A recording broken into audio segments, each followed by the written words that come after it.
Raphaël Lecomte, est-ce qu'on peut parler d'un bon point pris dans ce déplacement compliqué à Lommel?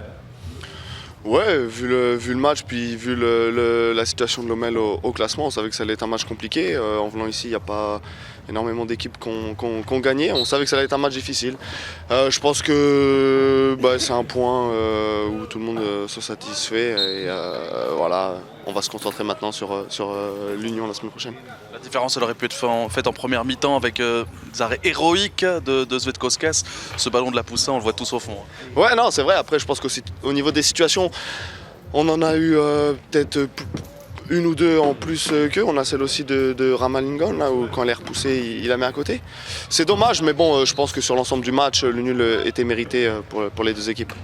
Quel deuxième tour assez incroyable. Il y a 6 équipes en 2 points. Ça va être quoi la clé, vous pensez, dans ces 4 dernières semaines de compétition? Ouais, c'est sûr, comme vous dites, c'est serré. Voilà, nous on va regarder nous-mêmes, il reste 4 matchs, on va prendre les matchs les uns après les autres et on donnera tout jusqu'à la fin. Ça va se jouer dans les têtes évidemment, mais physiquement aussi, parce que la saison a été rude. On vous a senti, c'est mon avis d'observateur, dans le dernier quart d'heure un peu dans le dur. Est-ce que c'est votre sentiment aussi? Ouais, je pense qu'on a manqué. Après, je sais pas si c'est l'état du terrain qui était lourd, mais c'est vrai qu'on a manqué peut-être ce petit brin de fraîcheur sur la fin qu'on a peut-être d'habitude. Après, je sais pas, faudra analyser. De toute façon, faudra bien récupérer cette semaine et on sait que samedi, il y a un gros match qui nous attend. Gros match face à une équipe qui s'est réveillée ce week-end, l'Union qui a enfin gagné.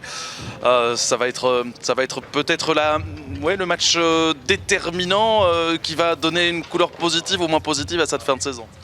Ouais, c'est sûr, mais je pense de toute façon tous les matchs vont être déterminants, mais le premier qui arrive sur les 4, là, il y aura beaucoup d'enjeux. Après, c'est sûr qu'il faut regarder aussi les résultats des autres, parce qu'on sait qu'avec un faux pas d'une ou d'un match nul, ça joue. Donc voilà, non, on va se concentrer sur la semaine prochaine. L'Union, un gros match nous attend et on va se préparer pour prendre le maximum de points. Christian Bragoni, est-ce que c'est un bon point pris dans ce déplacement à Lommel? Vu le contexte, vu le match, oui. On aurait plutôt évidemment espéré une victoire, mais vu les circonstances du match, on n'a pas eu la maîtrise qu'on avait d'habitude. On avait aussi, je pense, un petit peu de fatigue dans les jambes, et puis du coup, c'est un bon point, effectivement. Oui, c'est ce que j'ai demandé à Raphaël Lecomte. On a senti, nous en tout cas, au bord du terrain, vous aussi sans doute, peut-être un petit manque de fraîcheur dans ces 20-25 dernières minutes. Oui, effectivement, on a pour habitude de finir très fort les matchs. Et là, on a senti, l'état du terrain aussi n'arrange pas, hein, c'est un terrain assez gras, donc on avait aussi l'adversaire qui a quand même été très bon, qui nous a empêché de développer notre jeu, qui était systématiquement sur nous. Donc parfois c'était assez engagé, mais toujours de manière très loyale. Mais c'est vrai qu'on n'a pas eu l'énergie nécessaire pour, à un moment donné, on a eu la possibilité d'avoir un temps fort, on n'a pas pu l'exploiter parce que ce point fort est vite retombé. Donc on n'a pas eu, comme on fait d'habitude, on met souvent un quart d'heure avec vraiment un temps fort pendant 10-15 minutes, on pousse, on accule l'adversaire, là on n'a pas pu le faire. Donc au final, quand on ne peut pas gagner, il faut savoir ne pas perdre. C'est ce que j'allais dire, là c'est pour l'aspect offensif, pour l'aspect défensif, il y a une grande satisfaction, il n'y a pas de but pris aujourd'hui et très peu de situations concédées. Oui, on ne concède pas beaucoup d'occasions, c'est un petit peu le constat qu'on fait sur les matchs. C'est pour ça qu'on travaille plus l'animation offensive à l'entraînement, mais voilà, aujourd'hui on voit encore qu'on a une équipe qui voyage, qui est solide, on a fait encore un clean sheet, c'est le 10e de la saison, donc ce qui est quand même assez remarquable. Maintenant, il va falloir faire autre chose pour gagner des matchs et trouver des solutions, mais je trouve que les garçons ont quand même dépensé beaucoup d'énergie, ils ont préservé ce but, et voilà, on rentre à la maison avec un point. Je pense que c'est un point qui peut compter sur la fin.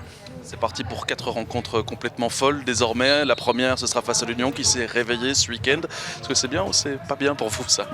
Bon, on aura notre public avec nous, on sait qu'il nous pousse à domicile, on sait qu'on est performant aussi à domicile, on peut être très bon, donc maintenant ce qui m'importe c'est surtout de bien regarder un petit peu où c'est que le bas a blessé, et puis recharger un peu les batteries parce que je pense qu'on a besoin aussi d'énergie, et voilà, il y aura une longue discussion avec le staff sur comment on va travailler cette semaine, comment on va orienter également le travail sur le plan technique et tactique, donc voilà, on a pris un point, on va s'en consoler, on va rentrer maintenant, on va bien digérer ce match, et puis à partir de demain, après-demain surtout, on va se focaliser sur l'Union qui effectivement revient fort dans la course. Ce deuxième tour complètement fou, complètement dingue, 6 équipes en 2 points, c'est du jamais vu. Ça va jouer sur quoi? Comme je disais, la fraîcheur, j'évoque la fraîcheur, il y a la fraîcheur physique et la fraîcheur mentale également. Ce seront 2 éléments essentiels pour gagner des matchs, pour rester en tête. Donc c'est pour ça que je me pose la question de savoir un peu comment on va travailler cette semaine, pour voir quelle orientation on va prendre justement pour trouver ces 2 éléments clés dans la suite de la compétition.